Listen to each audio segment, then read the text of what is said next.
He told her he would kill her, not in a whisper, not in anger, but calmly, deliberately, as if he were promising something he intended to keep.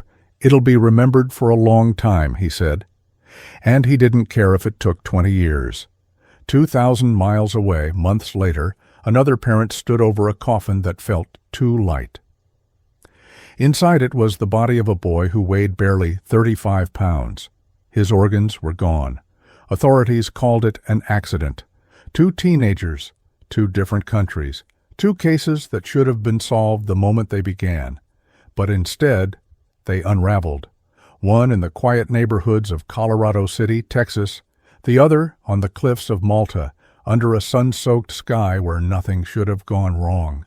Both stories were consumed by contradictions, unanswered questions, and evidence that slipped through cracks no investigation should allow. Tonight, we step back into those moments, into the living rooms, the phone calls, the timelines, the searches, the cliffs, the morgues, the lies, and the silence, to understand how 2 young lives disappeared, and why justice has taken so long to catch up. This is where it begins. The morning after Christmas, 2010. A 13-year-old girl flashes her new iPod, hugs her father, and laughs through the holiday glow, unaware that she has just lived the last normal day of her life.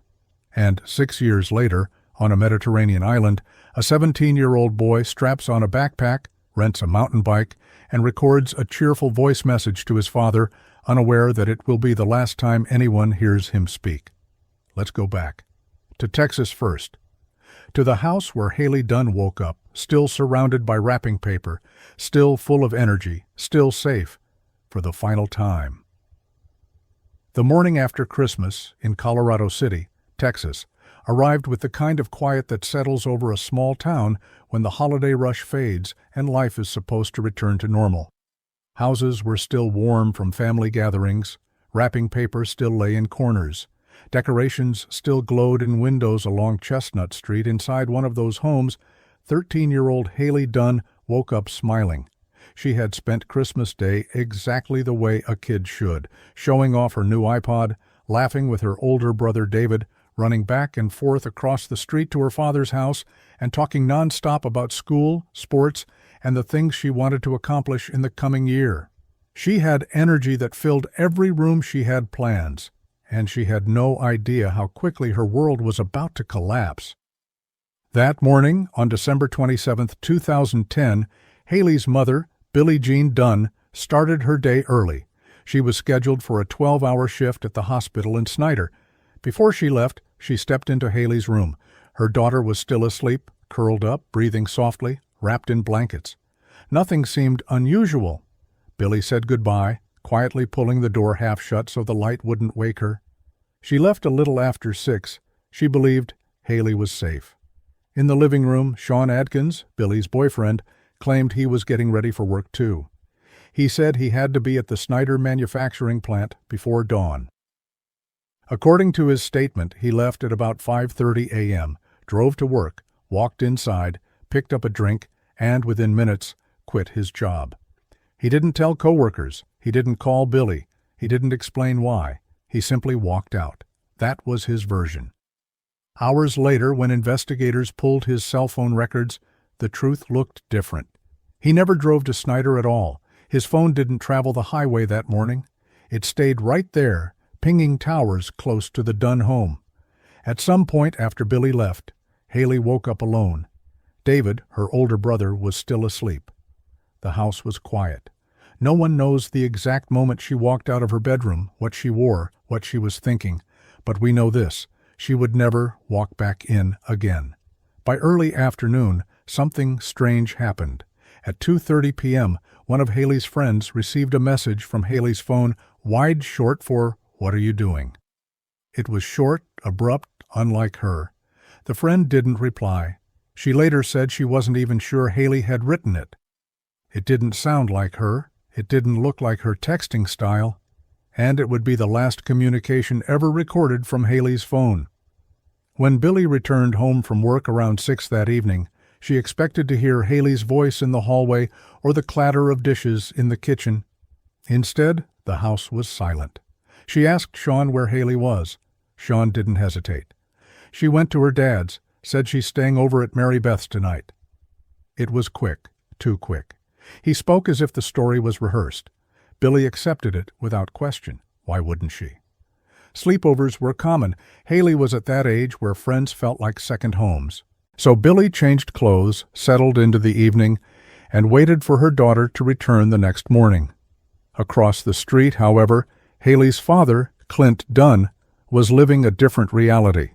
He hadn't seen Haley all day. She hadn't shown up. She hadn't walked across the street. She hadn't called. Nothing. When Billy finally phoned him, checking on Haley, Clint's stomach dropped. Not once had his daughter mentioned a sleepover. Not once had she canceled plans. Nothing made sense. This wasn't just unusual. It was wrong. And the next discovery made it even worse. Haley's purse, her phone charger, her favorite items, the things she took to every sleepover, were still in her room. It was as if she had simply vanished. No belongings missing, no jacket, no overnight bag, nothing. Billy and Sean began knocking on doors, asking neighbors if they'd seen her walking. Sean claimed she had left around 3 p.m. Clint insisted she never came. No one saw her on the street. No one saw her heading toward Mary Beth's. No one saw a young girl walking anywhere that afternoon. The entire story, Haley leaving for a sleepover, began to fall apart within hours. And the next morning, Billy finally called police. She told them her 13-year-old daughter was missing. She told them she believed someone might have taken her, and she said something else, something that would haunt investigators for years. She said Haley didn't like being home alone with Sean, that she had been afraid, that she had told people she didn't feel safe. But the initial response from police was a single word that would delay the entire investigation: runaway. And while that label settled over the case, and while police assumed she'd return on her own, the trail behind Haley Dunn was already going cold. This is where the cracks begin, not in the search, not in the evidence, but in the story told inside that house. Section 3, Red Flags and Contradictions. The first 24 hours of any missing child case are everything. They decide the direction of the search, they decide who is questioned, they decide what evidence is collected before time erases it. But in Haley Dunn's case, the most critical hours were spent untangling stories that did not match and confronting details that should have triggered alarms long before they did. Because the moment investigators sat down with the people closest to Haley, the cracks in the narrative began to show. And they weren't small, they were fractures.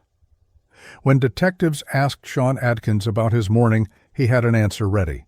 He said he left for work at 5:30 a.m. He said he drove straight to his job at the Snyder manufacturing plant. He said he clocked in, grabbed a drink, realized he was being fired, turned in his uniform, and left the building within minutes. It sounded dramatic. It sounded stressful. It sounded like the kind of thing that might make someone avoid phone calls, avoid questions, avoid conflict. It also turned out to be completely untrue. When investigators spoke to his supervisor, they learned something entirely different. Sean wasn't fired. He quit, on his own, without warning, without explanation. Then came the phone records. The towers he connected to that morning told their own story.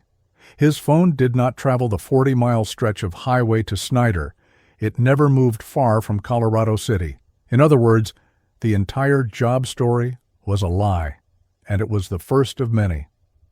According to Sean, he arrived at his mother's house in Big Spring shortly after leaving work, but cell phone pings showed him in Colorado City between 6:35 and 6:56 a.m., exactly when he claimed to already be in Big Spring, 50 miles away.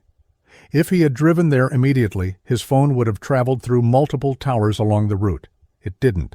Instead, there was nearly a 3-hour window, from about 6 a.m. to almost 9:40 a.m., where he could not explain his location. Investigators later called it the most concerning gap in the case. And it happened on the very morning Haley disappeared. At 2:30 p.m., Haley's phone sent a single message to a friend. "Wid, what are you doing?" Just 3 letters, no punctuation, no follow-up. Investigators noted that Haley usually texted with complete phrases, exclamation points, emojis, energy. The friend who received the text said it didn't sound like her. It was the last activity ever recorded from her phone, and no one could confirm she was the one who wrote it. Police couldn't prove it, but they couldn't rule it out either. Someone else may have had her phone. When Billy returned home that evening, she didn't panic, not right away. Sean told her Haley had walked to her dad's house, that she was staying the night with her friend Mary Beth, that everything was normal. But Clint, across the street, hadn't seen her.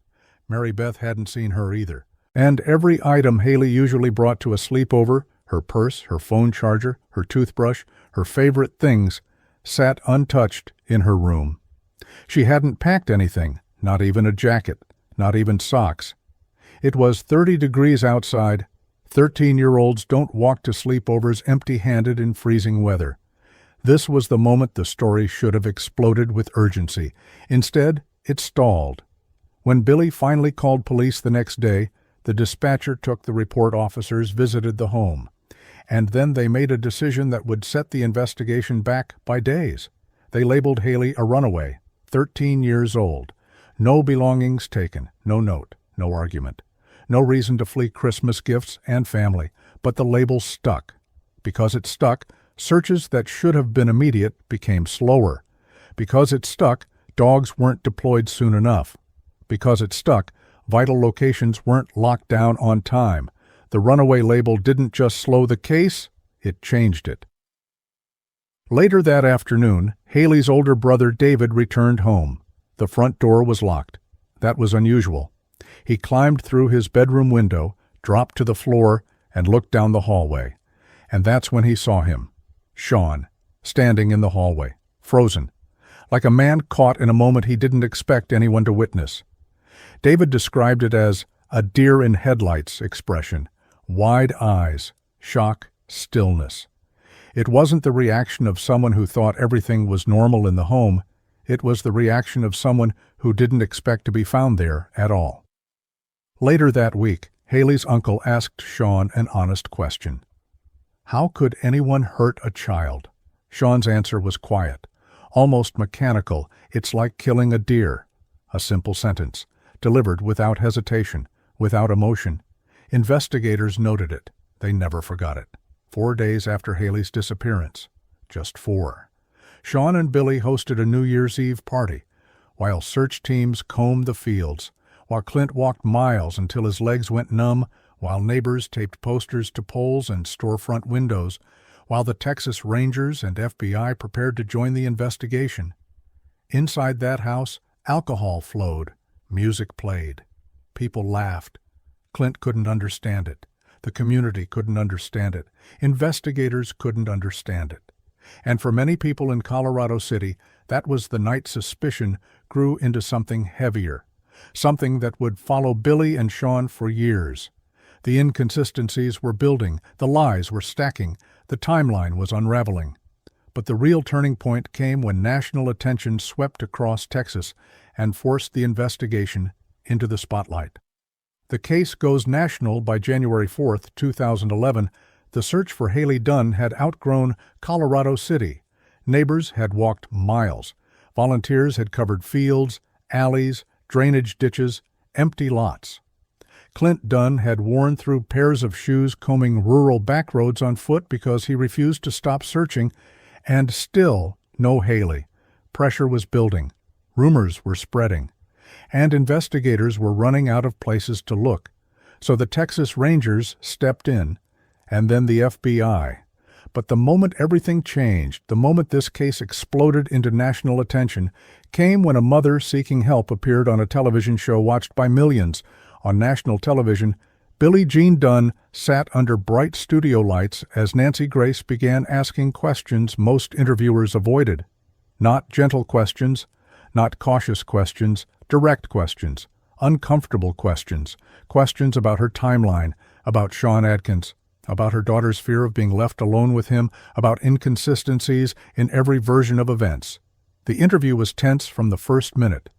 Billie stumbled over details. She contradicted herself. She grew defensive. Her answers raised more questions than they resolved. The public noticed. Investigators noticed. Sean noticed. And in that moment, the story of Haley Dunn shifted from a local tragedy to a national mystery clips. From the interview spread online, comment sections filled with suspicion, talk radio hosts dissected every word, and in Colorado City, neighbors who had once been sympathetic began to pull away, not because Billy was guilty, no one had proven that, but because nothing she said made sense. And when Nancy Grace brought up Sean by name, repeatedly, forcefully, the public spotlight locked on him with full intensity. Not long after Billy's interview aired, Sean gave one of his own. He sat stiffly, eyes forward, voice soft, trying to sound calm, trying to sound wounded, trying to sound innocent. He said the accusations hurt him deeply. He said he loved Haley with all his heart. He said he would never harm her, but people noticed things. His tone was flat, his answers vague, his expressions mismatched. He spoke in generalities. He avoided specifics. And when asked about searching for Haley, he said very little, because he hadn't searched, not once, not with volunteers, not with family, not with community members. He stayed home. Even when vigils were held, even when missing posters covered every street, Sean stayed distant, and the more he spoke publicly, the more questions people had. With national pressure rising, investigators turned to polygraphs, not because they are perfect, but because they often break cases open when stories begin to fracture. Both Billy and Sean were asked to take one. Billy went first. She failed. She later claimed anxiety medication might have affected the results, but the damage was done. Public trust waned even further. Then came Sean. He walked out of the room twice before the test even began. When he did finally sit for it, he answered just two questions. Where is Haley? And who should police look at? His answers were shocking. Scurry County. Both of us. Investigators flagged both answers as truthful, but Sean refused to clarify what he meant, and he refused to continue the test. He stood up, walked out, left the building. That was the moment many detectives quietly agreed. They were no longer looking at a runaway case. They were looking at the most likely suspect. As police dug deeper into the household where Haley lived, they began noticing things that didn't match the picture of a normal family, a house that looked chaotic, walls patched over, arguments overheard by neighbors, a sudden unexplained New Year's Eve party days after Haley vanished. But what investigators found during the search was far more disturbing. Stacks of printed material, not casual reading, not crime novels, not research. Hundreds of documents about serial killers, sexual sadism, violence against minors, graphic criminal behavior, case studies involving family-related abuse. This wasn't accidental. These weren't random pages. These were organized, collected, and kept. Billy claimed she and Sean were just into true crime. She brushed it off as harmless. She said lots of people are fans of crime stories. But detectives didn't see fandom. They saw obsession. They saw patterns. They saw risk. And while these materials didn't prove a crime, they painted a picture investigators could not ignore. Because they weren't the only disturbing things found in that home, digital forensics experts began analyzing devices connected to both households. They expected to find normal files, photos, emails, documents. What they found instead was overwhelming. More than 100,000 illegal images of minors. Hundreds of thousands of files across multiple devices linked back to the homes of Billie Jean Dunn, Sean Adkins, Sean's mother, a memory stick inside the Dunn home, a computer at Sean's mother's house, and a laptop believed to be central to the investigation. This wasn't minor. This wasn't borderline. This was criminal. And yet, no one was arrested. Why? Because prosecutors argued multiple people had access to the devices and they couldn't prove which individual downloaded the material. So instead of charges, they seized the items. And then something happened that still shocks the community today. Sean's stepfather stormed into police headquarters demanding the laptop back, and he got it. The laptop, one of the most critical pieces of potential evidence, was returned to the prime suspect. Nobody can explain this decision. Not investigators, not prosecutors, not the community, not even retired officers who reviewed the case later. From that moment on, trust in the investigation began to fracture. Something was very wrong, either inside that house or inside the way the case was being handled. And while the investigation stumbled forward, while public pressure grew, while search teams combed Texas land for months, 2.5 years after Haley disappeared, everything changed. The discovery at Lake J.B. Thomas. For 2 years, the search for Haley Dunn had been a storm of heartbreak, confusion, and dead ends. Clint Dunn searched on foot until he could barely stand. Volunteers combed fields, riverbeds, abandoned structures. Anonymous tips came and went, rumors flared and died out. And through all of it, the question remained the same. Where is Haley? That answer finally surfaced on a cold March morning in 2013, but it was not the answer anyone had prayed for. On March 16, 2013, a hiker was walking through a remote area near Lake J.B. Thomas in Scurry County. A landscape of low brush, scattered limestone, and quiet stretches of water where the wind seemed to echo. He saw something unusual in the brush. At first glance, it looked like animal remains, bones scattered by weather, sun-bleached and thin. But when he stepped closer, he froze. It wasn't an animal. It was human. He called 911 immediately. Within hours, the area was swarming with law enforcement. Texas Rangers, sheriff's deputies, investigators who had worked the case years earlier, and those who had never stopped thinking about it. Yellow tape marked the perimeter. Forensic tents went up. The air filled with radio chatter and quiet dread. The remains were incomplete, fragmented, worn down by more than 2 years of exposure to heat, wind, and wildlife. There was no ID, no clothing, no personal belongings, nothing but bones.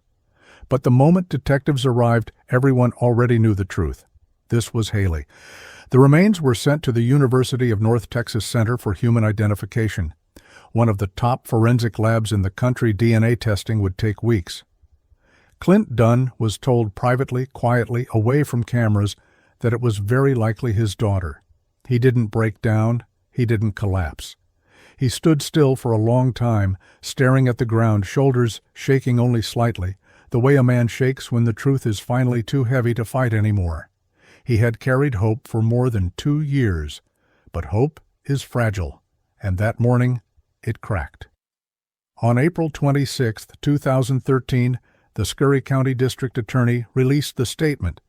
The remains have been positively identified as those of 13-year-old Haley Darlene Dunn. The words spread across Texas. They hit local news first, then state networks, then national media. Neighbors cried. Schools held moments of silence. Posters were removed from store windows. Vigils were held. The search for Haley Dunn was over, but the investigation was not. Because the question now shifted, how did she die? In private, Clint was told quietly what investigators suspected: blunt force trauma. But publicly, no cause of death was released. No official statement, no confirmation, no report that offered closure. Why? Some believe authorities withheld the information to protect the integrity of the case. Others believe the remains were too decomposed to determine anything with certainty. And others believe the truth was being buried to avoid fueling public suspicion before an arrest was possible. Whatever the reason, the silence left a hole that speculation quickly filled. People wanted answers. They wanted justice. They wanted to know if the theories, the rumors, the red flags, all of it had finally pointed somewhere.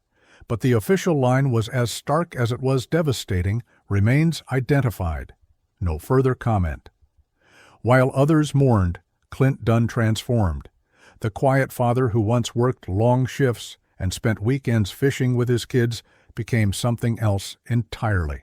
A fighter, an advocate, a relentless force. He printed flyers at his own expense. He spoke to media outlets. He contacted private investigators. He confronted law enforcement. He held vigils. He walked fields alone just to feel closer to his daughter. He refused to let the case go cold. He refused. Investigators asked the same question everyone asked. How could items connected to Haley appear in a place that had already been searched? How does evidence show up where evidence shouldn't exist? It left only three possibilities. 1. The items were missed due to sloppy searching, a possibility, but unlikely. The area had been searched thoroughly by volunteers and law enforcement. 2. Environmental factors moved the items over time, possible, but investigators knew the terrain, it didn't match. 3. Someone placed the items there later, a possibility that chilled everyone, because if true, it meant someone returned to the scene, someone who knew what they were doing, someone who wanted the items to be found or desperately needed them to be removed from somewhere else. The items the witness described matched things Haley would have had during the time she disappeared. Her belongings, her daily items, her personal artifacts, and the location? A place investigators believed they had cleared years earlier. This revelation was massive. It should have triggered a complete re-examination of the original search grids, a deeper forensic sweep of the entire area, a reconstruction of the timeline, a new investigation into who had access to the region. But instead, the discovery raised suspicion, sparked heated conversations behind the scenes, and then it vanished into the long list of missing puzzle pieces that law enforcement never fully acted on. To Clint Dunn, this wasn't just another mistake. It was confirmation of something darker, that whoever took Haley might have been manipulating the investigation from the shadows. Around the same time the witness came forward, a new thread emerged, one that pointed toward a hidden side of the man who had been on everyone's radar from day one, Sean Atkins. Across West Texas, multiple women began reporting disturbing online harassment from a man who used the name Casey. Casey was aggressive, graphic threatening, obsessive. He used multiple accounts. He targeted young women. He behaved like someone who was unraveling in real time, and every digital trace pointed back to one person. Sean's middle name was Casey. Private investigator Erica Morse, who had been working closely with Clint, began collecting every message she could. She gathered screenshots, IP logs, patterns of behavior. It formed a digital blueprint of a predator. A blueprint that seemed painfully, unmistakably familiar. But when Erica brought this evidence to law enforcement, she was dismissed. Authorities didn't act on it. Some even accused the victims of exaggerating. Others accused Erica of pushing too hard. But the women were believable. Their fear was real, and the patterns in their stories lined up like coordinates on a map. To anyone looking at the case without bias, the conclusion was inescapable. Sean had a dark side no one wanted to confront. By late 2019, the case was overflowing with red flags. The lies in Sean's timeline, the phone ping contradictions, the serial killer articles, the child abuse material on devices, the polygraph walkouts, the disturbing online harassment under the name Casey, the hidden items discovered years later, the chaotic state of the household, the domestic violence calls, Haley's own fear of Sean, CPS removing her brother from the home. Everything pointed in the same direction, yet the case remained stuck, like gears grinding against rust. Why? Some believe investigators lacked the forensic evidence they needed. Some believe internal politics slowed the case down. Some believe early mistakes cast a shadow that never lifted. Whatever the reason, Haley Dunn's case was drifting toward silence again, until 2021, when everything finally broke open, when prosecutors decided enough is enough. We're making an arrest. The arrest of Sean Atkins. What really changed in 2021? For nearly a decade, the case had lived in limbo. A puzzle with too many missing pieces, a story everyone thought they already understood, yet no one could solve. But justice has a strange way of circling back, especially when someone refuses to stop asking questions, and that someone was Clint Dunn. By 2021, Clint had become more than a grieving father. He had become a force, a presence people could feel the moment he walked into a room. Exhausted, yes, but unbroken. He had carried Haley's name through every valley the case had fallen into. He had challenged officials, reached out to investigators, pressed the media, and refused to let anyone forget his daughter. And then, finally, something moved. Without warning, the silence around the case cracked, and inside that crack stood a name everyone already knew: Sean Casey Atkins. Throughout early 2021, something unusual was happening. Deputies, rangers, and prosecutors began meeting behind closed doors. Old case files were pulled out, digital evidence logs reopened, phone records re-examined, statements reread, witness reports rechecked. It wasn't just a review, it was a reconstruction. Piece by piece, they began reassembling the puzzle the case had become. And as they did, certain patterns, the ones Clint had been screaming about for nearly 10 years, became impossible to ignore. Sean's timeline never made sense. His phone pings contradicted his alibi. He lied repeatedly to investigators. Haley feared him. He had access. He was the last adult to see her alive. And then came the digital footprint under the name Casey. The harassment, the threats, the disturbing content. Private investigator Erica Morse had been collecting evidence for years, and as she presented it to the Rangers, something finally clicked. The case no longer looked like a messy disappearance. It looked like a carefully concealed crime. In late spring 2021, inside a conference room in West Texas, a group of officials gathered around one central question. Is this the moment? The sheriff's office, the Texas Rangers, the DA's office, investigators who had been quiet for years. They reviewed every detail, the inconsistencies, the digital evidence, the interviews, the behavior patterns, the suspicious items discovered later, the polygraph results, the history of threats and domestic volatility. When the meeting ended, one decision stood out. We are finally ready to move. Everything that had taken years to assemble was now enough to take the first step. And that step was inevitable. In the early hours of June 14th, a quiet neighborhood in Big Spring, Texas, woke up to flashing lights inside one of the homes. A man who had lived freely for 10 years was about to lose everything.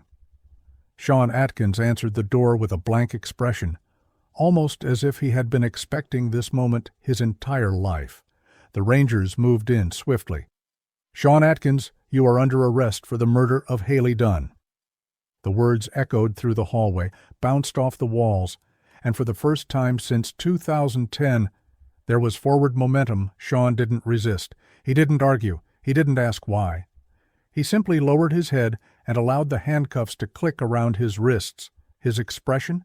Flat, emotionless, hollow. A man who knew this day was coming and had simply been waiting for the knock. News of the arrest hit Colorado City like lightning. For years, residents whispered about the case, shared rumors, studied timelines, and wondered when law enforcement would finally act. Now they had their answer. The town didn't celebrate. It exhaled, a long, painful breath that had been trapped since December 2010. For Clint Dunn, it was a moment he had imagined 1,000 times. But nothing could have prepared him for the reality. He spoke to the media with tears in his eyes. "There are no words to define how I feel. We will let the child speak the truth." He didn't shout. He didn't gloat. He simply stood there, a father who had carried the weight of the world and finally felt a fraction of it lift. But almost immediately, confusion began to swirl. The public wanted answers. What evidence did investigators have? What changed after all these years? Did they finally uncover the missing link? Was there new forensic proof? A witness? A confession? But Texas law prevented those answers. Because the case involved a child, the supporting documents were sealed. Only a one-page arrest warrant was visible to the public: Sean Atkins' murder. No further details. This secrecy protected the investigation, but it also fueled speculation. If the state had enough to arrest him, why weren't they releasing anything? If they had definitive evidence, why wasn't it made public? The lack of clarity cast a long shadow over what should have been a breakthrough. Privately, officials hinted at a combination of factors: timeline inconsistencies, digital behavior, witness testimony, new forensic analysis, previously overlooked details, behavioral red flags, items discovered years later, a pattern investigators could no longer dismiss. But the one question everyone whispered was this: did investigators finally uncover something that had been missed for 10 years? Or did they simply run out of reasons not to act?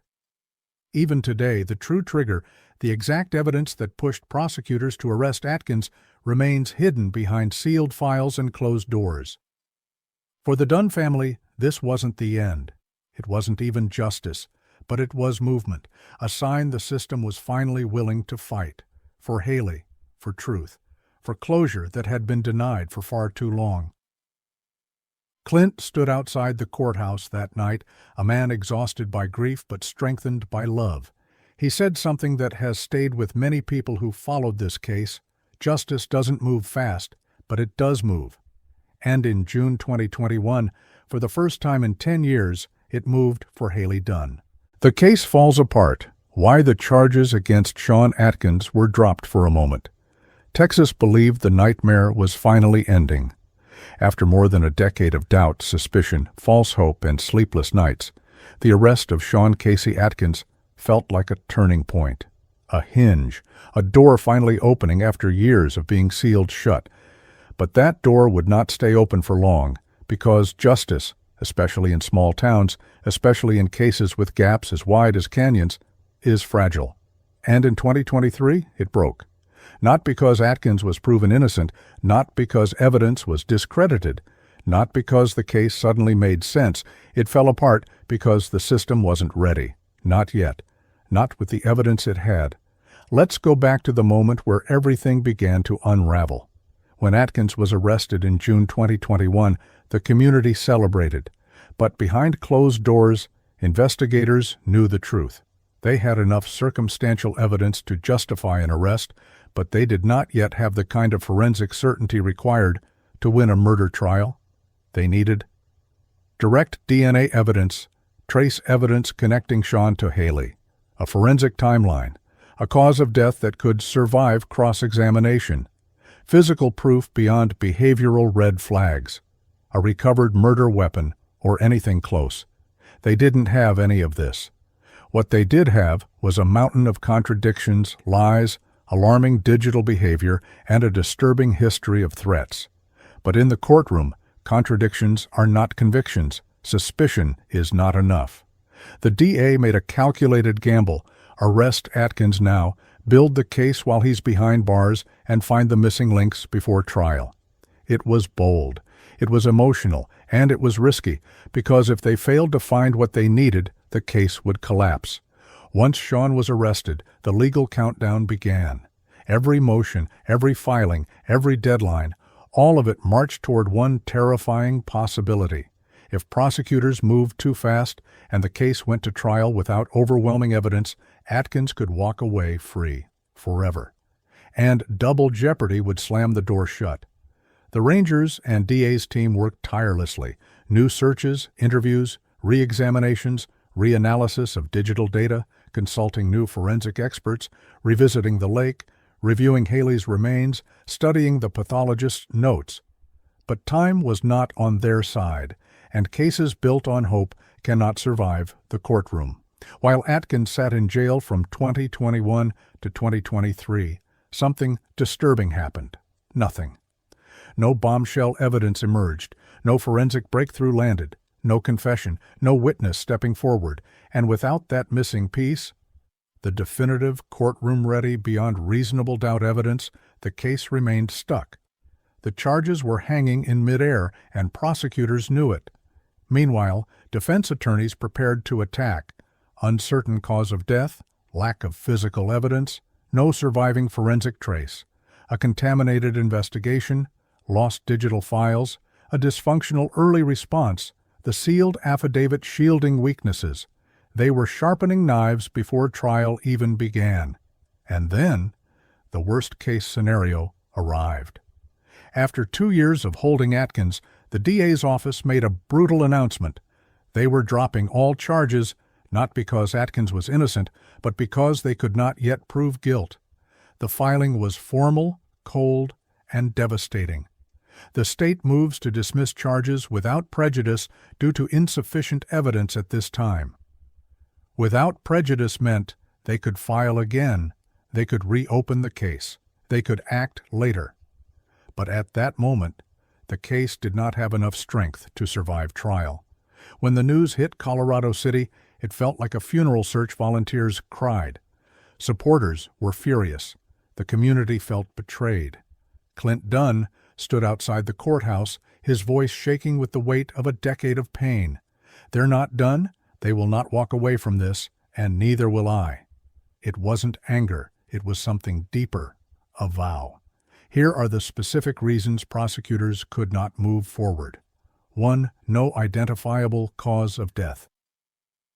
Haley's remains were severely decomposed. Pathologists could not confirm. Strangulation, blunt force trauma, sharp force trauma, asphyxiation, drowning, gunshot injury, or any definitive mechanism. Without a cause of death, the defense would dismantle every theory. 2. Missing forensic evidence. No fingerprints, no DNA linking Atkins to Haley, no trace fibers, no blood, no tool marks, nothing that would hold up in court. 3. A contaminated crime scene. The area around Lake J.B. Thomas had been searched multiple times in the early investigation. Evidence was missed, compromised, possibly moved. This destroyed the chain of custody. 4. Early investigative errors. These included lost digital files, mishandled electronics, returned laptop, conflicting statements from investigators, evidence not preserved properly. Defense attorneys would attack every mistake. 5. No direct link between Sean and the death site. He was the last adult to see Haley. He lied repeatedly. His timeline made no sense, but suspicion is not proof. And without forensic evidence at the lake, the case could not stand. Sean walks free. When Atkins walked out of custody in 2023, escorted by deputies but no longer in handcuffs, it felt like the world had tilted sideways. It was a moment many had feared, and one that broke Clint's heart all over again. Reporters shouted questions, cameras flashed, supporters cried. Sean said nothing. He simply stepped into a car, closed the door, and disappeared as quietly as he had come, leaving behind a town full of rage and a family full of grief. He was free, but far from cleared. But justice has long memories, and Texas is not done. By early 2025, the Texas Rangers Cold Case Unit officially took over Haley Dunn's case, a unit known for advanced DNA methods, new forensic technology, genealogical analysis, behavioral profiling, reconstruction modeling, re-examination of contaminated scenes. For the first time in a long time, Clint had hope, a real kind of hope, not rumors, not pressure, not theatrics, but science, evidence, modern tools capable of seeing what eyes in 2010 could not. And that is where the story turns again. Because when science evolves, cold cases thaw and secrets speak. The parallel fracture. The final report from Colorado City would sit on a metal desk for weeks before anyone touched it again, pages sealed in plastic, timelines annotated in red, dead ends carefully taped to the margins. On the surface, it read like a closed chapter, but investigators know something that most people never consider. When one case collapses under the weight of missed opportunities, another case somewhere else is already bearing the same cracks. Failures repeat. Patterns echo. And the truth is that law enforcement mistakes don't stop at county lines or state borders. They travel, they resurface, they replicate. That's what made the next case so devastating. Because while Texas struggled to rebuild credibility in the wake of Haley Dunn's disappearance, another investigation, thousands of miles away, was unraveling in near-perfect parallel. A second young person gone. A second investigation plagued by inconsistencies, and a second family forced to confront a reality more haunting than any headline would ever admit. Not because the cases were similar, but because the failures were. The fracture line wasn't in the victims, it was in the system meant to protect them. And in July of 2016, that fracture line widened into something global. The island where nothing bad was supposed to happen. Malta is the kind of place people choose when they want to forget about danger. A country celebrated for low crime rates, quiet fishing villages, and postcard-perfect water that glows turquoise even on cloudy days. For tourists, it is a sanctuary. For families, a safe escape. For 17-year-olds like Mike Manshold, it was a place to explore, dream, breathe freely. But paradise also has corners, edges, hollows where assumptions die quietly. Mike didn't know that when he stepped out of the Astro Hotel that morning. He was just a teenager with a backpack slung over one shoulder, the scent of sunscreen fading from his skin, and a new day ahead of him. He wasn't running away from home. He wasn't troubled. He wasn't alone in the world. He was simply living. And for a boy who had traveled half the planet with his father, the island felt like the furthest thing from a threat. He left his room at 8:39 a.m., returned briefly, then stepped out again at 9:55. Security footage captured the same easy calm he always carried, hands in pockets, phone in hand, moving with that unhurried confidence that comes from feeling safe. But safe is a fragile illusion. And for Mike, it shattered somewhere between the port, the cliffs, and the last message he ever sent. In Colorado City, the first mistakes were made in the opening hours. A runaway assumption, a hesitation to escalate. A belief that children always come home. In Malta, the first mistake wasn't hesitation. It was silence. Mike missed his flight back to Germany on July 22nd. His mother and sister waited at the airport gate, scanning each new wave of passengers with growing fear. No Mike, no message, no call. But Malta already knew he was missing. The Astro Hotel had reported it. The bike rental shop had reported it. His belongings were still in his room. He hadn't returned the mountain bike, and yet no one notified his family. 2 days passed before his parents learned their son had vanished. 2 days in an investigation where each hour mattered. 2 days where evidence could have been collected, witnesses found, security footage pulled. Instead, the silence expanded, and the window closed. In the Dunn case, investigators anchored themselves to the wrong narrative. A runaway teen, a possible misunderstanding. A quiet household that looked stable from a distance. Those assumptions obscured the early signs. In Malta, the anchoring was different, but no less destructive. Authorities built their entire theory on a single premise. Mike fell from the cliffs. No deviation, no alternate scenario, no second hypothesis. Even when the evidence disagreed, because if Mike fell, the case was an accident. And if it was an accident, tourism stayed untouched. And if tourism stayed untouched, there was no international headline demanding answers, but assumptions can't mask physics. And what investigators found at the base of the cliffs contradicted their own narrative. Mike's body showed no fractures, not one. Not in the arms, not in the legs, not in the spine. A 98-foot drop should break a body, but his bones told a different story. Still, the official line didn't change. Just like in Colorado City, the conclusion came first. Then the evidence was forced to fit it.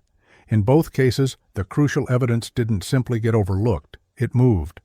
In Texas, items belonging to Haley surfaced years later in areas that had already been searched multiple times. No one could explain how they got there, whether they'd been missed or placed or hidden. In Malta, it was the camera. Mike documented every trip, every trail, every moment that mattered. His GoPro was his second heartbeat. The case was attached to his belt when he left. Multiple officers confirmed it. A lead investigator mentioned it to his father. Then it vanished. When his father asked for it days later, authorities denied ever seeing it. When pressed again, they offered a different camera entirely, an outdated Canon with a destroyed memory card. Even the morgue employee admitted something felt wrong.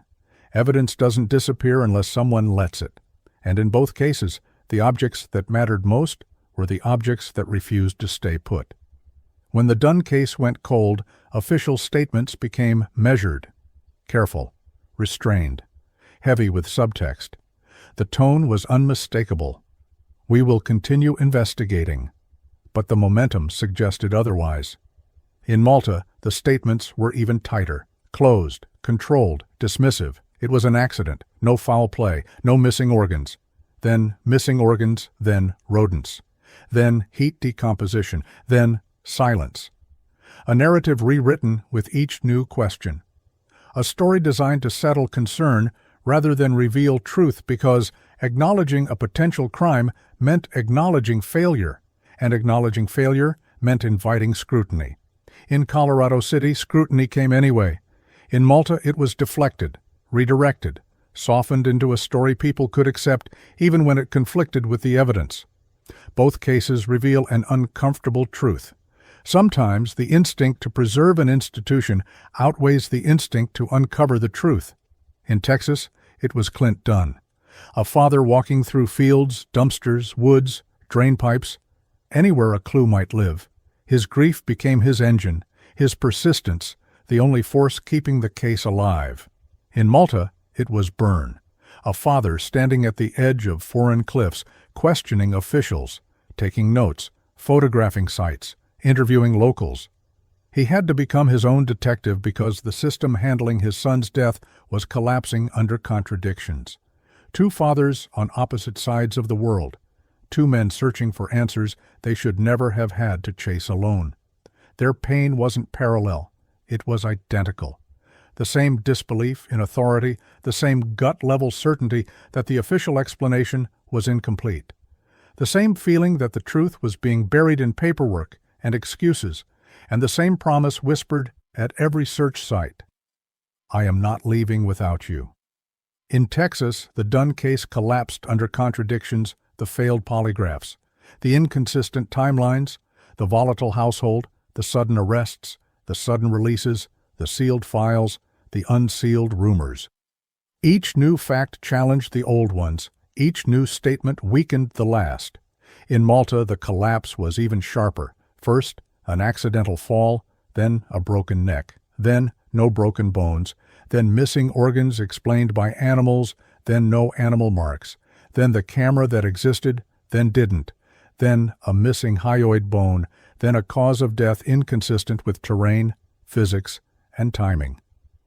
The narrative bent in too many directions at once, and eventually it broke, not publicly, but in the silence that followed. Because silence isn't the absence of truth, it's the absence of accountability. And in both cases, silence was the loudest sound in the room. This is the part investigators hate, the part they rarely talk about, the part that explains why two cases on two continents could fail in the same way. In both stories, the final location was a place where people vanished easily: Texas fields, salt cedar thickets, empty game reserves, dirt roads that swallowed footprints and memory, and in Malta, cliffs, brush, rock formations, crevices that hid bodies from sun and sight, paths that curved just enough to confuse timelines, different landscapes. Same result. Both gave investigators enough space to guess, but not enough evidence to conclude. Both tested the limits of imagination and science. Both kept secrets the way earth and stone always do, and both became places where two young lives ended suddenly, violently, and without witnesses. When Haley's remains were found, her cause of death was withheld. A detail that mattered, a detail that could have shaped everything. When Mike's remains were found, the cause of death was rewritten, then rewritten again, then locked behind diplomatic silence. Two families stood at the same edge, the place where grief meets uncertainty. The Dunns waited years for a burial. The Mansholds waited months for truth, then found even truth had decomposed before it could reach them. In both cases, time wasn't healing, it was erasure, evidence degrading, memories fading, witnesses forgetting, systems failing. And the weight of that loss didn't just belong to two families. It belonged to every investigator who would later look at these files and wonder, what did we miss? What did we accept too quickly? What did we dismiss too easily? What pieces did we fail to protect? When you examine both cases side by side, the parallel lines become impossible to ignore. early confusion, inaccurate timelines, witness contradictions, anchoring bias, missing evidence, objects that moved, silence where answers should be, investigations that closed too soon, families forced to investigate, official statements that contradicted science, autopsies that raised more questions, and systems that seemed more invested in closure than truth. 2 victims, 2 countries, 2 investigations separated by an ocean. But one theme: when systems weaken, victims disappear twice, once from the world and once from the record. And that is why these cases matter, not because they are connected by circumstance, but because they are connected by failure. The failure to question early assumptions. The failure to preserve evidence. The failure to communicate with families. The failure to recognize danger in plain sight. The failure to admit what went wrong. The same cracks that swallowed Haley's case for years are the cracks that swallowed Mike's. These are not isolated tragedies. They are warnings. Warnings that, if not studied, understood, and acknowledged, will repeat in the next case, and the next, and the next. Because the truth is simple: victims don't disappear because they choose to. They disappear because systems allow them to. And systems only improve when someone refuses to accept the official story as the final one. The system that blinks first. There's a moment in every cold case investigation when the files stop feeling like paper and start feeling like weight. Not emotional weight, procedural weight. The weight of years, the weight of choices, the weight of mistakes that were hidden, then forgotten, then rediscovered by people who weren't even born when the case began. Detective Lisa Morrison understood that weight better than most. She had lived through departmental politics, budget cuts, staffing shortages, forensic backlogs, command-level pressures, and the constant push to clear cases fast. Faster than was realistic, faster than was responsible. But what struck her most as she compared the Jennifer Martinez file with the failures she'd seen in other jurisdictions was something deeper. Cold cases aren't cold because killers are smart. Cold cases are cold because systems blink. And in the Martinez investigation, just like in the Dunn case and the Manshold case, the system blinked. It blinked early. It blinked silently. And once the first blink happened, every blink afterward became easier. She felt that truth as she sat in her dim office late one night, the evidence envelope open in front of her, the whir of the building's old HVAC system droning through the halls. 3 cases, 3 victims, 3 different corners of the world, and yet every page she turned felt like a variation of the same lesson. It wasn't the killers who connected these cases, it was the systems meant to stop them. The first blink, misclassification. In Jennifer's case, the first blink came at 12:35 a.m. A mother called. Her daughter wasn't where she was supposed to be. Her phone wasn't answering. No friends had heard from her. The dispatcher logged the call, noted the concern, filed the report. And the first blink happened quietly. The assumption that Jennifer was likely at an after-party, that she would show up. That teenagers go silent sometimes. That it wasn't yet an emergency. That assumption cost them hours. Hours when Jennifer was missing. Hours when her kidnapper was on the move. Hours when evidence was still fresh. The Dunn case began the same way, classified as a runaway. And in Malta, the first blink was even worse. The family wasn't notified at all. No matter the country, no matter the victim, no matter the severity, the first failure in every one of these cases was time. Time lost. Time wasted. Time assumed to be harmless. Time that wasn't. The second blink, narrative anchoring. Forensic psychologists call it anchoring bias. Detectives call it tunnel vision. Families call it the moment everything went wrong. It happens when investigators choose a narrative too early and then bend the evidence to fit it. In Texas, that narrative was a runaway teen, then a boyfriend, then a convenient suspect whose inconsistencies seemed to support what investigators already believed in Wisconsin. Investigators assumed Jennifer Martinez left willingly with someone she trusted. In Malta, the narrative was even stronger. He fell. Mike fell off the cliffs. End of story. Any evidence that contradicted that narrative was minimized, explained away, or buried under bureaucratic language when the bones didn't break. Heat decomposition. When the organs were missing, rodents. When the camera vanished, miscommunication. When the autopsy lacked basic protocol, procedural oversight. When families asked questions, emotional misunderstanding. Each contradiction wasn't resolved. It was deflected. And anchoring bias grew stronger. The line between investigation and justification blurred until it became the same thing. The third blink. Evidence handling.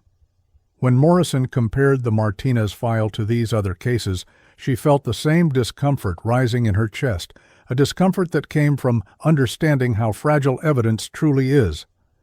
Most people imagine evidence as permanent, secure, locked behind steel doors, immutable. It isn't.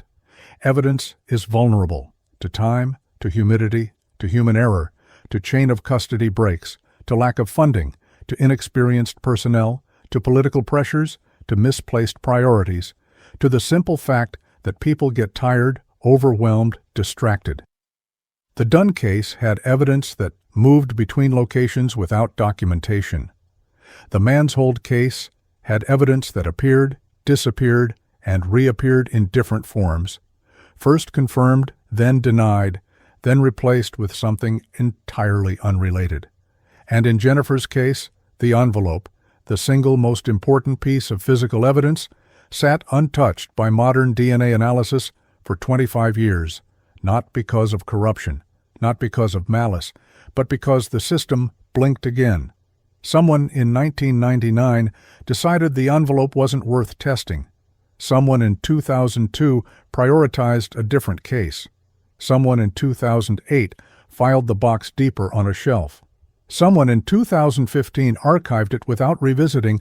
Someone in 2020 replaced the evidence clerk who knew the file existed. Failure by accumulation, not one catastrophic mistake, hundreds of small ones. It was the same with the Dunn case. It was the same with the Manshold case, and it was the same with the Martinez case. Until Morrison picked up the box, the fourth blink, communication breakdown. Morrison flipped through the original witness interviews and felt another pattern settling over the pages. In each case, communication with families had fractured early. In Jennifer's case, Rosa Martinez was reassured rather than informed, told it might be nothing, told Jennifer might show up, told to wait. In Haley's case, Clint Dunn was forced to act as a one-man search party, advocate, investigator, and public voice for the case because communication with law enforcement broke down, and in Malta, Mike's family received no communication at all until he missed his flight, long after the local search had begun. To Morrison, this wasn't a coincidence, it was a symptom. When communication fails, families lose trust. When families lose trust, they start investigating alone. When families investigate alone, they fall into danger of misinformation, of exploitation, of taking risks that should belong only to law enforcement. And when trust collapses, cases do too. The fifth blink, the collapse point. Every cold case has a collapse point, a moment when the investigation stops moving forward and starts circling itself. In Jennifer's case, it happened after the first 6 months, when leads dried up, suspects were cleared, and the envelope sat in a box. In the Dunn case, the collapse happened after the initial flurry of national attention faded and investigative momentum slowed to a crawl. In Malta, the collapse point came almost instantly, because the official conclusion of accident left no room for doubt, no room for alternate theories, no room for questioning obvious inconsistencies. Morrison underlined a phrase in the Dunn file. A case collapses when the system decides the story is finished before the evidence does. She circled the sentence 3 times. The sixth blink. The myth of the perfect system. People like to believe that every investigation is methodical, controlled, precise, that every officer is seasoned, every forensic specialist highly trained, every chain of custody detail immaculate, every piece of evidence handled with unwavering care. But Morrison knew the truth: departments are understaffed, labs are overwhelmed, budgets are tight, technology lapses, turnover is high, training gaps exist, politics interfere, mistakes snowball. Most detectives won't admit this in public, but Morrison would, because understanding the flaws in a system is the only way to repair it. And these 3 cases, spread across states, across oceans, across cultures, proved one undeniable fact: the myth of the perfect system is the first obstacle to justice. The cold case investigator's burden. As Morrison cataloged each failure, she felt something shift inside her. Not despair, determination. Because cold case investigators don't get to fix the system that failed the first time, they only get to work within its damage. They don't get clean timelines, they get contradictions. They don't get fresh evidence, they get decayed fragments. They don't get cooperative witnesses, they get people whose memories have blurred with time. They don't get the truth as it happened, they get what's left. And yet their job is not to collapse, but to rebuild, to take the pieces the system left behind and piece them into something coherent, something truthful, something that can stand on its own. It is the most difficult job in policing, and yet it is the only one that brings the dead back into the conversation. As Morrison stared at Jennifer's envelope, she realized something else. This case, like the Dunn case, like the Manshold case, would not be solved by luck. It would be solved by pressure, by patience, by outlasting the mistakes, by understanding the failures not as obstacles, but as maps, because every failure reveals where the truth went missing. The 7th blink: when technology arrives. Too late. In 1999, DNA testing was slow, expensive, and limited. In 2016, cross-border evidence processing was sluggish and inconsistent. In 2010, digital forensics were still emerging and often imperfect. But in 2024, everything changed. The envelope in Jennifer's case, thought to be useless, became the single most important artifact. People assumed DNA was always the weapon it is today. It wasn't. Touch DNA was unreliable in the 90s. Genealogical databases didn't exist at scale. Rapid extraction didn't exist. Microscopic epithelial analysis was still in infancy. CODIS was far younger and far emptier. Cross-referencing international data was a bureaucratic maze. Jennifer's envelope sat untouched for 25 years, not because investigators were careless, but because technology had not caught up to the evidence. The tragedy was that technology eventually did. But by then, the case had hardened around its failures. Morrison felt the weight of that irony. The solution that would break the case existed the whole time, but the world wasn't ready to use it. The 8th blink: systems that protect themselves. Morrison understood the final failure more clearly than anything else. Systems protect themselves before they protect victims. Not intentionally, not maliciously, but structurally. Reputation matters, statistics matter, clearance rates matter, political optics matter, tourism matters, public image matters. And sometimes an accident is easier to explain than a homicide, a runaway is easier to process than an abduction. A closed case is easier to defend than an open one. The result is the same. Victims become footnotes, families become inconvenient, failures become sealed files, and cold case units inherit the debris. The moment the pattern snaps. As Morrison closed the evidence box, she understood something she hadn't fully grasped before. Jennifer's case wasn't an anomaly. It wasn't a strange exception.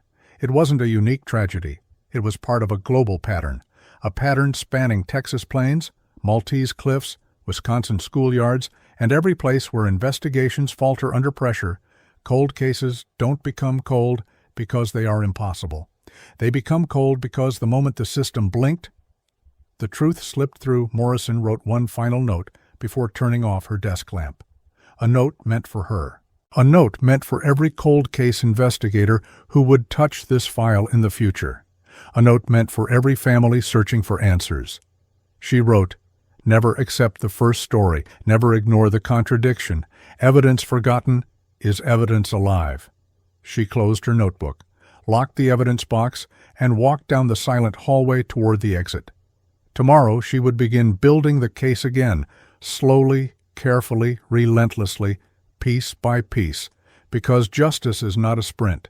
And in a cold case, justice is a pursuit that continues long after everyone else has stopped running. The deep fracture. The sun was setting over the Yahara River when Detective Morrison leaned back in her chair and stared at the envelope again. She'd read the Martinez file a dozen times, memorized the contradictions, cataloged every misstep. But what stayed with her most wasn't the evidence itself. It was what wasn't there. Silence. Silence where a report should have been. Silence where a lab result should have been. Silence where a witness statement should have been. Silence where action should have started. Cold cases aren't defined by mystery. They're defined by silence. And as Morrison worked through Jennifer's file, she began to understand something bigger, something that stretched far beyond Wisconsin. The failures she saw here were the same failures she saw in case after case around the world. Not the same circumstances, not the same suspects, not the same landscapes, but the same pattern, a pattern so consistent it felt like a blueprint. And nowhere was that blueprint clearer than in the case of a 17-year-old boy thousands of miles away, whose death should have been investigated with the same precision and urgency as any homicide in the world, but instead became a labyrinth of contradictions, a second fault line that mirrored Jennifer's, a second story where an investigation collapsed under its own weight, a second example of a truth crushed under assumptions. Morrison didn't know Mike Manshold, but she recognized the investigation that surrounded his death, because it looked exactly like Jennifer's, just wearing a different uniform. The first cracks. When evidence doesn't fit the story. To understand what happened to Mike, you have to begin where the story truly breaks. Not at the cliffs, not at the hotel, not at the bike rental shop, but at the morgue. Because the autopsy wasn't just a medical report, it was a map of contradictions. And contradictions, Morrison always believed, are where truth begins. She turned to the section of the case file she had printed from international reports. A young man, 17, found under an 8-story cliff, a wrecked bicycle above him. A body discovered days after death. Already the story tilted into impossible angles. If Mike fell from the cliffs, physics should have left a clear trail. Broken limbs, shattered ribcage, fractures along the spine, defensive wounds. A fall from that height is violent, chaotic, unmistakable, but Mike's body showed none of it. No broken arms, no broken legs, no fractured spine, no shattered pelvis. Nothing. Bodies don't lie, but stories do. Even the pathologists studying the case in Germany, neutral, meticulous, operating far from the heat of Maltese politics, said the same thing. The injuries didn't match the narrative. The condition of the remains contradicted the idea of a straightforward fall. And then there were the organs missing, all of them. Gone, not stored, not cataloged, not documented, not embalmed, simply missing. The official explanation, rodents. But that explanation collapsed immediately. There were no bite marks, no tearing, no drag lines, no signs of predation, no evidence of animals accessing internal cavities. Even the hyoid bone was gone. For a trained investigator, that detail alone screams possibility. The possibility of strangulation, the possibility of asphyxiation, the possibility of deliberate harm. But in Malta, none of those possibilities were considered. The story remained the same. He fell. Case closed. Even as evidence contradicted every single piece of that conclusion, the camera that should have spoken. Morrison knew how crucial cameras were to investigations. She'd solved cases on the strength of a single frame, a single reflection, a single accidental flash of truth. In Mike's case, the camera should have been everything. It should have told investigators where he traveled, who he met, what route he took, what he saw, what happened in his final hours. Instead, it vanished. Not misplaced, not logged incorrectly, not forgotten in a bag. Vanished. The GoPro case was seen on his belt by the investigator who first examined the body. This was confirmed in initial internal notes, confirmed by statements made verbally to the father, confirmed again by personnel at the scene. Then, overnight, those confirmations were retracted. The case didn't exist. No camera was found, no case was logged, no footage was recovered, and when his father pressed authorities for clarity, they handed him a camera that didn't belong to his son, an outdated, unrelated device with a destroyed memory card, a replacement, not a discovery, a substitute for the truth. For Morrison, this wasn't just a mistake, it was a fracture. Evidence that moves or vanishes almost always means one thing: someone touched it who shouldn't have. Whether that's incompetence, confusion, or corruption depends on the system, but the pattern is the same. When evidence contradicts the narrative, evidence disappears. The mirage of certainty. The Maltese authorities maintained unwavering confidence that Mike fell. It was the simplest explanation, the most convenient explanation, the least damaging explanation. Morrison understood that impulse all too well. In Wisconsin, early investigators assumed Jennifer met someone she trusted. It explained the lack of struggle. It explained her disappearance. It explained why she didn't contact anyone after leaving the dance. But assumptions aren't answers. Assumptions are shortcuts. And shortcuts are how investigations die. Mike supposedly fell backwards down a cliff, something that rarely happens accidentally, without breaking bones. His organs were missing. His hyoid bone was missing. A fresh piece of hay was found on his body, even though he was barefoot, and the cliffs were rock, not farmland. His belongings vanished. His camera disappeared. Witness communication timelines didn't align. Autopsy inconsistencies multiplied. But the official line never shifted. He fell. Not, he might have been robbed. He might have been assaulted. He might have been killed elsewhere and staged. He might have been strangled. He might have been pushed. Just, he fell. That kind of certainty is not a sign of investigative confidence. It's a sign of investigative anchoring, and anchoring is how reality gets rewritten. The international silence. What troubled Morrison most wasn't the contradictions themselves, it was the silence around them. In the Dunn case, silence came from exhaustion, miscommunication, and a family dynamic shattered by suspicion. In the Martinez case, silence came from time, turnover, and the limitations of early forensic science. But in Malta, silence felt different. It felt deliberate. Authorities refused to release the full autopsy, refused to provide chain of custody logs, refused to return or account for organs, refused to comment on the missing camera, refused to address contradictory evidence, refused to speak with the family except through filtered channels, refused to allow international investigators access to crucial documents, refused to accept any explanation except their own. This wasn't simple bureaucratic silence, it was protective silence, the kind of silence that grows when the truth threatens reputations, not just narratives. International cold case specialists often call this the tourism barrier. When a case threatens the image of a region dependent on travel, beaches, and summer visitors, the investigation can shift from pursuit of truth to protection of image. Nothing about Mike's death was compatible with Malta's image, not the contradictions, not the missing organs, not the missing camera, not the lack of autopsy follow-through, not the refusal to embalm a body despite international transport, not the weight discrepancy, not the unprofessional handling at multiple stages of evidence transfer. Every contradiction was a fracture line. Every fracture line was a liability, and liability is often the enemy of transparency. The father who refused to end the sentence early. When Morrison read through the reports of Burns' efforts, the father who refused to accept silence, she felt something she hadn't expected recognition. Because in every cold case she'd worked, there was always one figure whose persistence outlived the systems. Clint Dunn, Rosa Martinez, Mike Manshold. 3 parents, 3 separate countries, 3 different circumstances. but the same force carried them.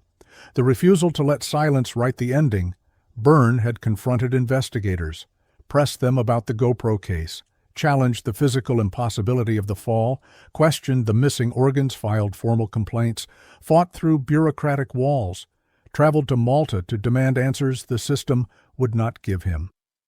He stood next to the cliffs where his son was found, scanning the rocky terrain, replaying scenarios in his head, measuring distances, angles, drop zones, trajectories. He acted the way parents act when the truth is withheld. He investigated not because he wanted to, but because the system forced him to. And Morrison understood that more deeply than she wanted to admit, because every time a case collapses, a parent takes on the role the system abandoned, the autopsy that should have ended the theory. Cold case forensic experts say that bodies tell the truth even when people do not.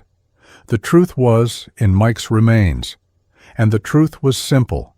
He did not die the way the authorities said he did. The second autopsy in Germany, conducted by neutral, experienced forensic physicians, revealed more contradictions than answers. No major skeletal fractures, no signs of impact trauma consistent with a fall, no evidence of organ predation, no documentation of organ removal, no evidence of embalming, no detailed chain of custody logs, no justification for missing internal tissues, no medical rationale for the condition in which the body was returned. Even the possibility proposed by the German examiners that Mike might have been alive after the fall and crawled to shade contradicted the Maltese theory of instant death. And then there was the hyoid bone. Missing. In cold casework, that bone is critical. It's fragile. It breaks during strangulation. It is rarely lost during natural decomposition. Its absence, without explanation, is a red flag. Morrison underlined that detail 3 times. The collapse of trust. In the Martinez case, trust collapsed slowly, eroded by years of waiting. In the Dunn case, trust collapsed quickly, shattered by contradictions in witness statements and inconsistencies in alibis. In the Manshold case, trust collapsed immediately, because from the moment Byrne learned his son was gone, nothing added up. Not the camera, not the autopsy, not the missing organs, not the lack of communication, not the refusal to share files, not the sudden shift in official statements, not the disappearing evidence, not the absence of transparency, not the defensive posture from investigators, not the inconsistent explanations.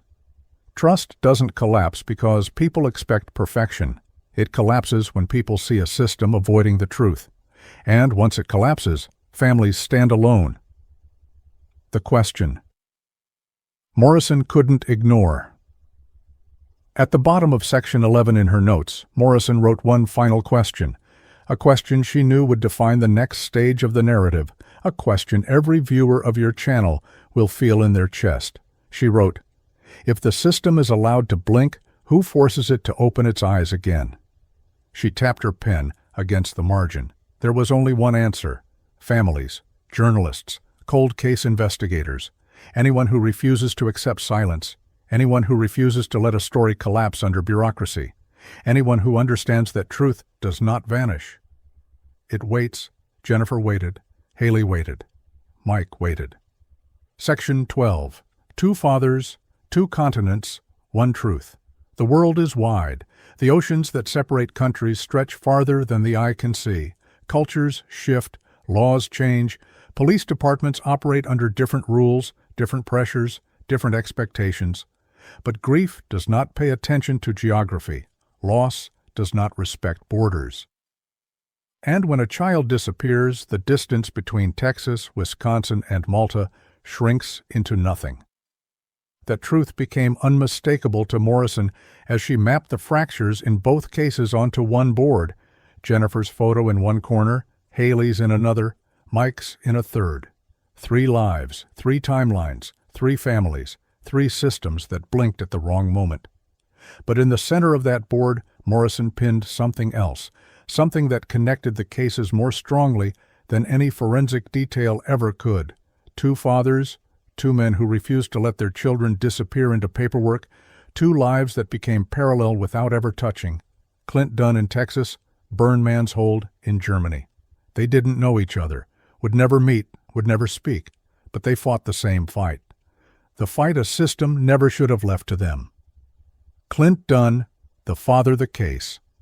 Couldn't silenced Colorado City is not the kind of place built for national headlines.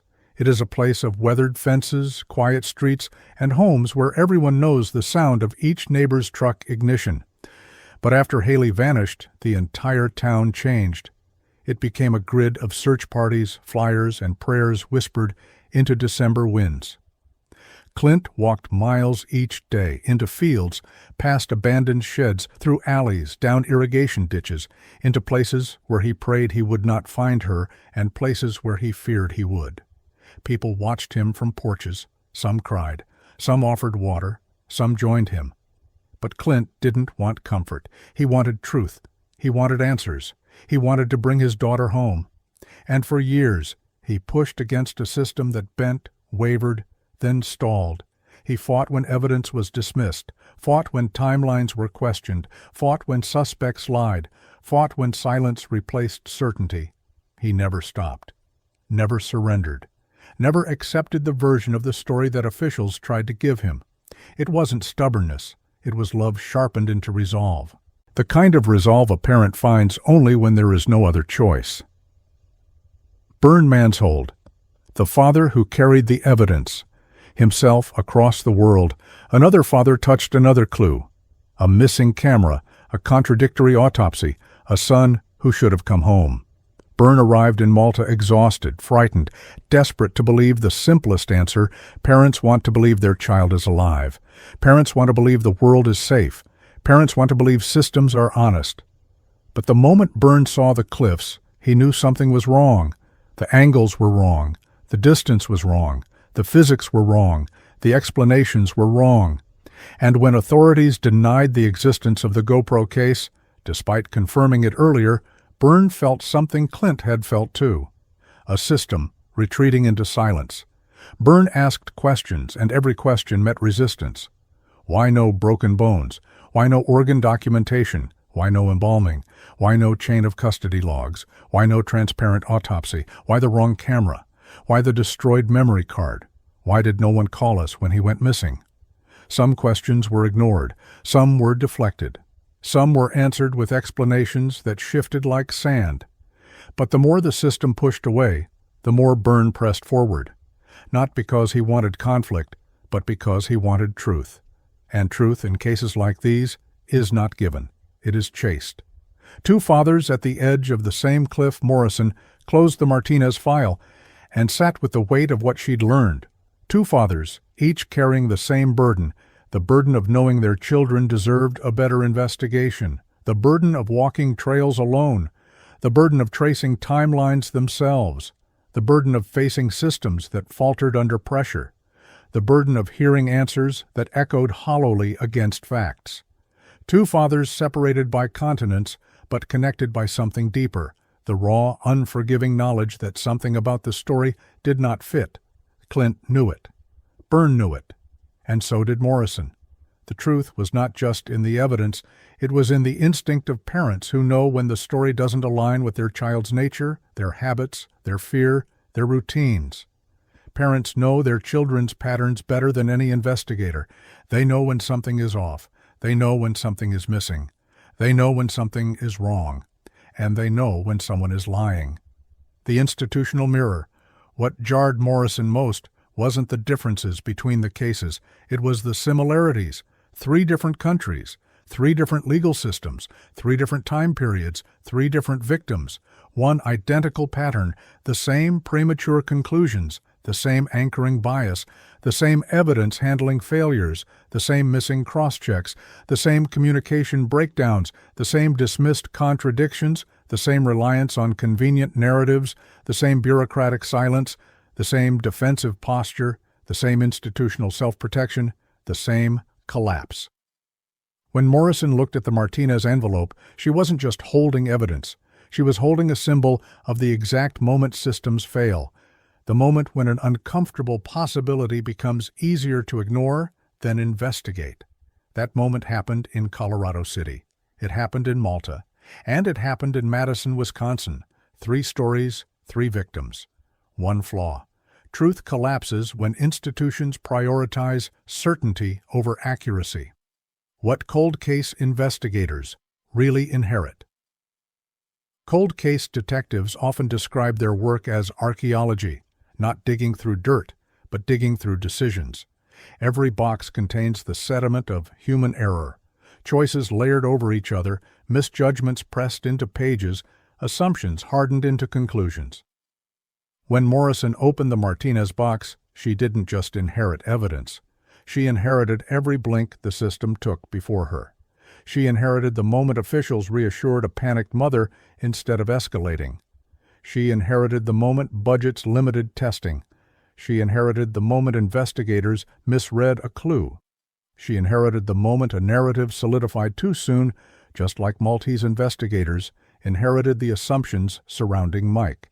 Just like Texas investigators inherited the chaos left by inconsistent witness accounts and volatile household dynamics, cold case investigators don't get clean truth.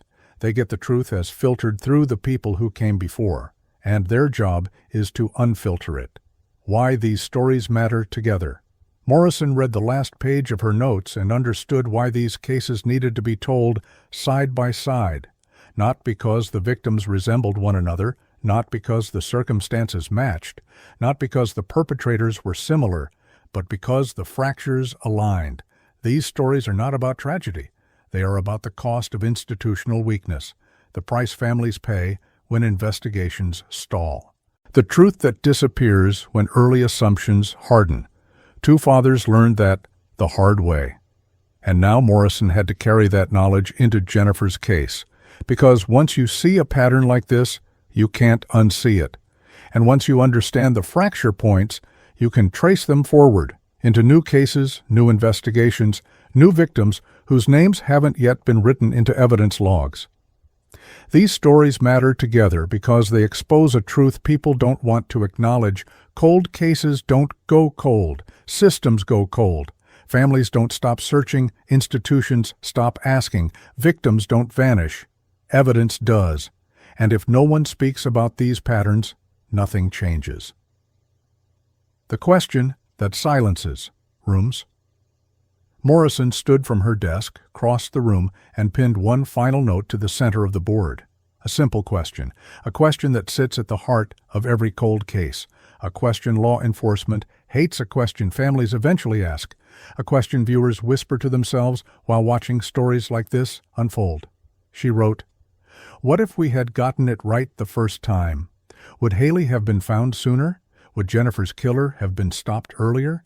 Would Mike's final hours have been understood instead of rewritten? Would families have slept instead of searched? Would truth have surfaced instead of vanished? Would closure have come when it could have mattered? They would never know. That is the cruelty of imperfect systems. Cold cases aren't defined by the victim's disappearance. They are defined by every missed opportunity to prevent it. Now, Morrison had one job left, to ensure Jennifer's story did not follow the same path, because failure repeats until someone breaks the pattern. And for the first time in 25 years, someone finally had the map to do it. For a long moment, the room was silent. Not empty, not hollow, just still. The way a room becomes still when a truth finally rises above the noise and settles into place, the way grief becomes still when it stops being a question and becomes a fact. The way a story becomes still when the last page has been written, but the weight of it lingers. Jennifer Martinez, Haley Dunn, Mike Manshold. 3 young lives, 3 timelines cut short, 3 families forced into roles they never should have had to play. Different years, different countries, different circumstances. One truth. The system meant to protect them looked away before it looked closer. And in that fracture, in that blink of hesitation, that moment of silence, that early assumption, that missing page, that overlooked clue, truth slipped into the shadows, but truth has a pulse. Even in darkness, even in silence, even in boxes buried under dust, it waits. And sometimes all it takes is one person refusing to accept the official story as the final one to bring that truth back into the light. A father in Texas, a father in Germany, and a detective in Wisconsin, 3 people who refused to let the silence win. Emotional release. If you have watched this far, you've felt it too. The weight of unanswered questions, the ache of stories that should have ended differently, the frustration of systems that blink when lives depend on clarity. You've walked with us through cold basements, quiet living rooms, wind-swept cliffs, abandoned fields, missing timelines, and evidence that should have spoken sooner. You understand something that many people don't. Cold cases are not puzzles. They are people. They were alive. They were loved. They were supposed to come home. And the pain that follows their disappearance does not fade when the case file closes. It waits, just like the evidence does, for someone to pick it up again. Someone like you, someone willing to listen, someone willing to care, someone willing to remember. Moral closure. What happened to Jennifer, to Haley, and to Mike exposes something deeper than tragedy. It exposes the truth that investigations fail for reasons that have nothing to do with the victims and everything to do with the systems around them. Assumptions, silence, miscommunication, fear of being wrong, fear of looking deeper, fear of admitting mistakes. Cold cases are not mysteries that cannot be solved. They are wounds that were never treated properly. But technology changes, science evolves, old evidence becomes new evidence. Time does not erase DNA or digital traces or the truth hidden in old logs, forgotten interviews, and evidence bags sealed 2 decades ago. Justice may be delayed, but it isn't gone. It moves slowly, quietly, persistently, carried by investigators who refuse to give up, families who refuse to be silenced, and communities who refuse to let memory fade. And as long as one person keeps asking questions, there is no such thing as a hopeless case mission echo. If this story meant something to you, if you believe victims deserve answers, no matter how much time has passed, if you want more cases reopened, re-examined, and brought back to light, this is your place.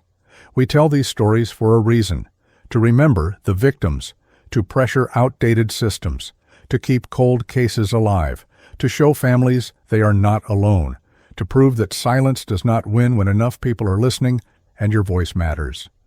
Every like pushes these stories further. Every comment helps them reach someone new. Every subscriber becomes another witness refusing to look away.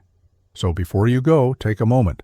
If you want more deep, investigative cold case documentaries, if you want more stories where old evidence speaks again, if you want more cases that deserve justice brought back into the light, subscribe, join this community, help keep their names alive, tell us where you're watching from, tell us what cold case in your area you hope to see solved next. Tell us why this story stayed with you. Because the truth is simple, justice doesn't happen on its own. Justice happens because people refuse to forget.